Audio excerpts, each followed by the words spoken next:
Quit India ఉద్యమ స్ఫూర్తితో రాబోయే కాలంలో వాతావరణ కాలుష్యాన్ని తగ్గించాలంటే మొక్కలు నాటాలని మంత్రి పొన్నం ప్రభాకర్ అన్నారు. సిద్దిపేట జిల్లా హుస్నాబాద్ అంబేద్కర్ చౌరస్తాలో క్విట్ ఇండియా దినోత్సవం సందర్భంగా పార్టీ శ్రేణులతో కలిసి పార్టీ పతాకాన్ని ఆవిష్కరించారు.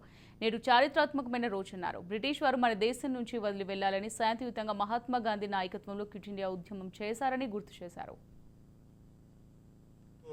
ఒక చారిత్రాత్మకమైన దినం.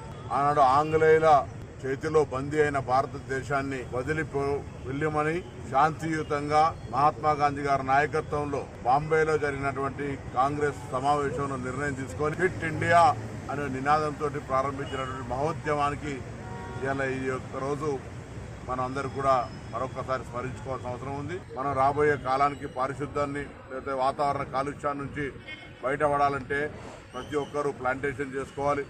ఆరోగ్యం కాపాడుకోవాలంటే అనేక రకాలుగా ఈరోజు పెరుగుతున్నటువంటి కాలుష్యాన్ని నివారించే విధంగా చర్యలు తీసుకోవాలి.